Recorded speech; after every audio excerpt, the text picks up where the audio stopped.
Hi, everyone. Welcome to the show. It's a show. I wanted to follow up this week with what I started talking about last week, which was anger. And this week, I'm going to follow that up with the outcome, which was disappointment, but also really some peace. And I feel like as midlife women, we have so much going on, and there are so many areas in our life where we can feel like really attached to outcomes. Maybe it's something involving our career, maybe it's something involving our children, our parents, whatever. And so I hope this resonates at least a little bit, and I would love to hear more. So, to just kind of get you up to speed, last week I talked about how angry I was relating to something that happened with one of my daughter's college application processes. And I'll jump to the end to say that it was not resolved in the way that we had hoped. Kind of hard stop. And so that is where we are currently, which puts us squarely in the category of frustrated, annoyed, and disappointed. However, and, like Brene Brown says, we don't have to put a silver lining on everything, but I'll tell you where I feel like things were really handled well was starting last week when, for me, I let the anger out in a really positive and appropriate way. So I want to start there because that was a little bit of a different action for me. Instead of pushing the anger down, suppressing it, saying everything's okay, blah, blah, blah, I walked into it and I named it and I created action and talked to the right people. And I actually felt that the anger helped me clarify my needs and my wants. And what didn't happen is that I didn't say it's fine, it's fine, it's fine, and then have some kind of explosion, which is not fine. So, like for me now, a week later, I think because I was angry and because that anger spurred action and I was able to process it, I'm now feeling much more steady around this whole situation and much less likely to just sit and stew on it, right? I'm literally able to move through it. And so that was my first kind of insight, is that this clean anger, strategic anger, is leading to clarity and steadiness, not an explosion. So the second thing that came out of this for me was this idea that my daughter's disappointment and how I was feeling about that is not a reflection on my identity as a mom. And I also hope I was able to communicate this with her as well, that again, this disappointment is not a reflection on her. The situation was truly out of our control. And so it's not that I'm not a good parent and that's what led to this disappointment. It's not that she didn't do enough. Sometimes things are out of our control. And when they are, what's in our control is the reaction.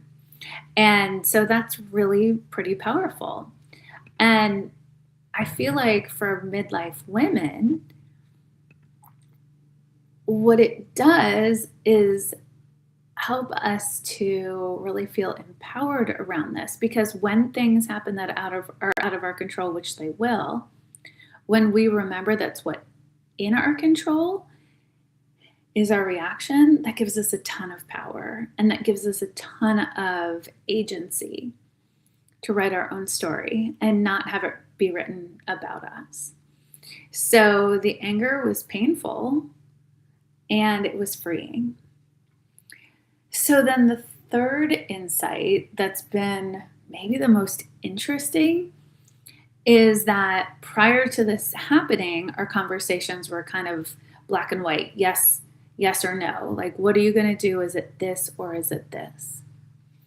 Well, this challenge, disappointment, helped us in a way that we didn't expect to kind of recalibrate the whole conversation about what she's doing and why.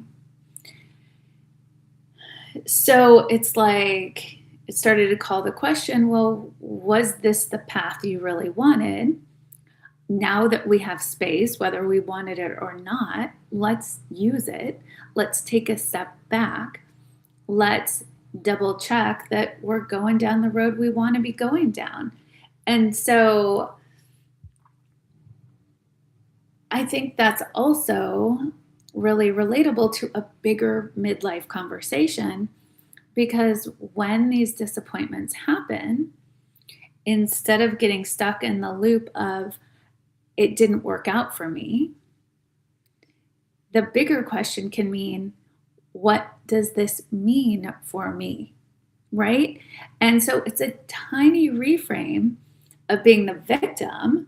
It didn't work out, it didn't happen for me, to the soul enriching question of what does this mean for me? And so I think that's really powerful. So to close, I would say that, excuse me, I'm actually really happy and proud with how I handled this situation. And like I said, it's a little different from the past. And that change has given me confidence to continue to build on these skills I'm trying to develop in, midlife. And I think it also helped because my sort of acceptance and action and steadiness, I think, was a good model for my daughter. And I'm happy about that as well. Because, I know there's research that says you can lecture your kids all you want, but what they really notice is how you show up. And, grace under pressure, right? That's when we're really tested. And so in this, I feel proud, and it's made me feel more resilient. So I guess sometimes the outcome not being what we want is really kind of the stronger leadership moment for our kids, for our community, for whoever we're sort of in community with when difficult situations happen. So I would love to hear from you all.